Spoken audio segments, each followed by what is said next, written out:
இனிய தோழர்களே தோழியரே, நான் உங்கள் சிப்லால இருந்து பேசுகிறேங்க.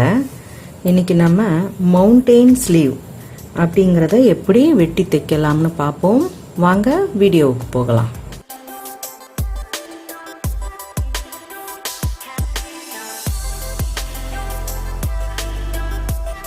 இது நம்ம எப்போதும் நார்மலாக வெட்டிக்கிற மாதிரி தான். நார்மலாக நம்ம ஸ்லீவ் எப்படி வெட்டுறோமோ அதே மாதிரி தான் வெட்டணும்.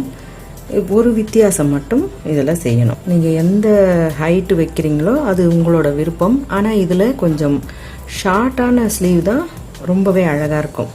அதிகபட்சம் ஒரு 6 இன்ச்சு இருக்கலாம். கையோட நீளம் 6 இன்ச்சு இருந்ததுன்னா இந்த ஸ்லீவ் ரொம்பவே அழகாக இருக்கும். இப்போ இதில் நம்ம செய்ய போகிற வேலை, இந்த சென்டர் பண்ணி மடிச்சிருக்கோம் இல்லையா, இந்த மடிச்சிருக்கிற இடத்துல 1 இன்ச் அளவுக்கு மேலே ஒரு கோடு போட்டுக்கோங்க. இது ஏற்கனவே நிறைய தோழிகளுக்கு தெரிஞ்ச விஷயமாகவும் இருக்கலாம். ஆனால் என்கிட்ட கேட்ட தோழிகள் அது போடுங்க அப்படின்னு சொல்லி கேட்டிருந்தீங்க. இப்போ இந்த 1 இன்ச்சுன்னு வச்சோம் இல்லைங்களா, இது அப்படியே அது வளைச்சு இந்த கோடோடு இணைச்ச மாதிரி நம்ம வெட்டிக்கலாம். ஆழம், இந்த ஆழம் 1 இன்ச்சு தான்.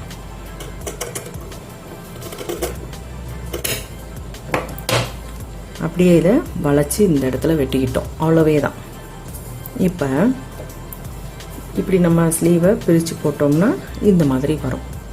இதில் நீங்கள் பைப்பிங் கொடுத்தாலும் சரி, அல்லது ஒரு பீஸ்க்குள் உள்ள, அதாவது லைனிங் கிளாத் கொடுத்து மடித்து அப்படியே திருப்பிக்கிட்டாலும் சரி.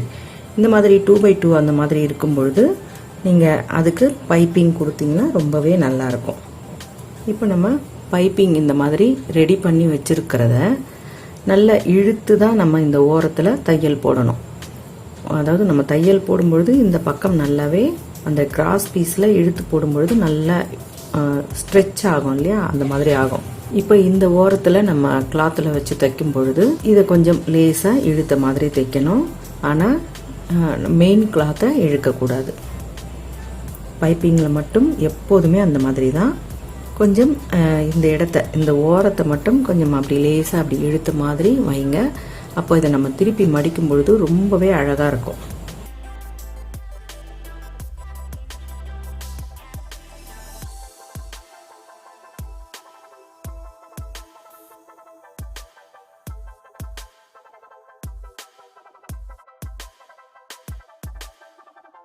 இப்போ நம்ம இதை எப்படி இழுத்து வச்சுருக்கோம், இந்த வளைவுக்கும் சேர்த்த மாதிரியே தான் வைக்கணும்.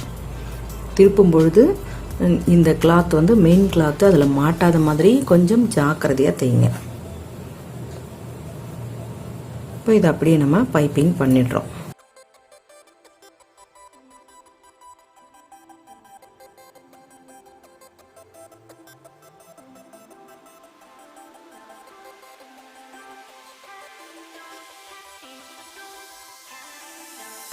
இந்த மாதிரி வச்ச பிறகு இந்த நடு பாகத்தை கொஞ்சம் லேசாக மடித்து நல்லா இந்த சரியான அந்த பொசிஷனில் மடிச்சுக்கோங்க.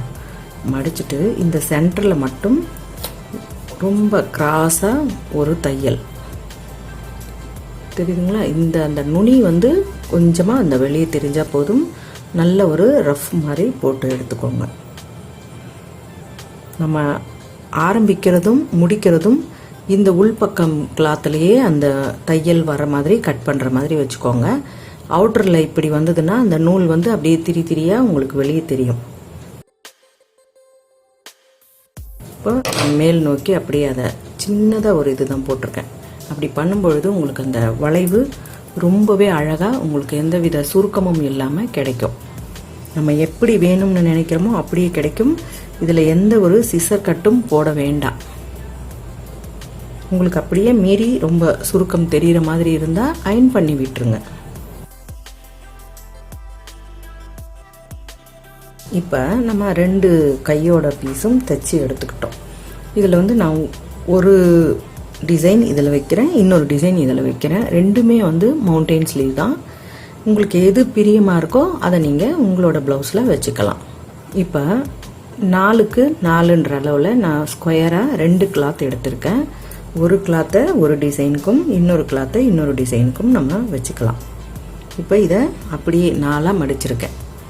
அப்படியே ஸ்கொயராக இப்படி மடித்து இப்படி மடிச்சிருக்கேன். ஓகேவா? இப்போ இந்த மடிப்பை தான் நம்ம இதில் வைக்க போகிறோம். நமக்கு இந்த போர்ஷன் வெளியே தெரியணும், அவ்வளவுதான். இந்த மடிப்பெல்லாம் வந்து கரெக்டாக பொருத்தி இதில் வச்சுக்கோங்க. இப்போ அது மேலேயே நம்ம இங்கேயே ஒரு தையலை போட்டுக்கிறோம். அதுக்கப்புறம் இந்த பீஸ் வந்து படிமானம் ஆகணுங்கிறதுக்காக இன்னொரு தையல் பக்கத்தில் போட்டுக்கலாம்.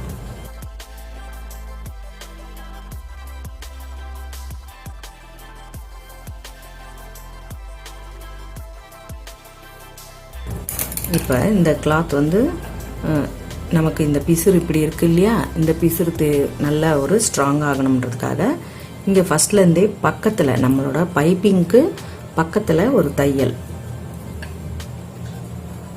இப்படியே கொண்டு வந்து அந்த பீஸை நல்ல ஒரு ஸ்ட்ராங் ஆக்குறோம்.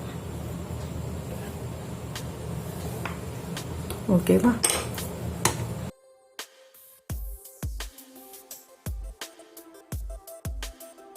இப்போ இந்த எக்ஸ்ட்ராவாக இருக்கிற இந்த பீஸையெல்லாம் கட் பண்ணிடலாம். அந்த தையலை ஒட்டி நம்ம வெளியே நீட்டிட்டு இருக்கிற கிளாத்தை கட் பண்ணிடுறோம். இப்போ பைப்பிங்கை ஒட்டி நம்ம ஒரு லேஸை வச்சு அழகுபடுத்தலாம்.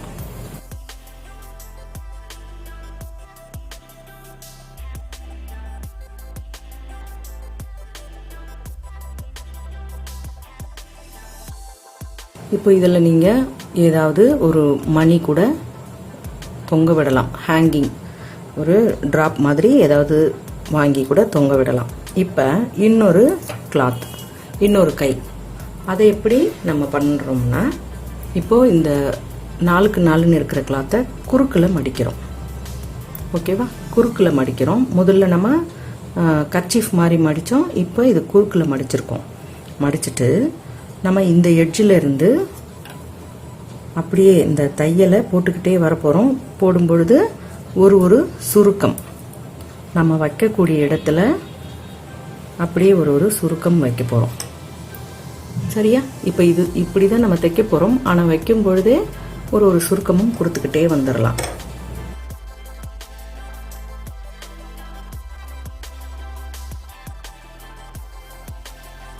இப்போ இந்த மாதிரி கொடுத்துருக்கோம் இல்லையா? இப்போ நமக்கு இந்த இடம் பெண்டாக இருக்கிறதால நம்ம இப்போ இதை வந்து க்ளீனாக கட் பண்ண வேண்டாம். நல்லா நீங்கள் இங்கே பொருத்தி வச்சுட்டு பிறகு உங்களுக்கு அது எக்ஸஸாக இருக்கிறத தான் நீங்கள் கட் பண்ணணும். முன்னாடியே நம்ம கட் பண்ண வேண்டாம். இப்போ இந்த மாதிரி சரியாக பொருத்திட்டு இதுக்கப்புறம் நம்ம அதையும் முதல்ல போட்ட மாதிரியே அழகான ஒரு தையல் போட்டு மேலே லேஸ் வச்சுக்கலாம்.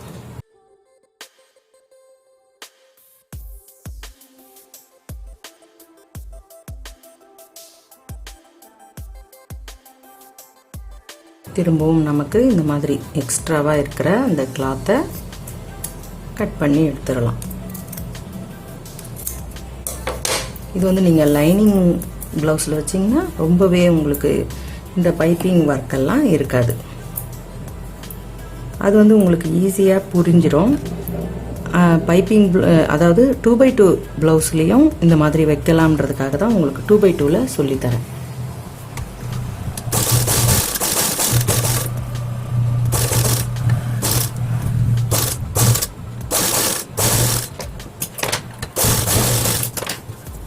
ஓகேவா?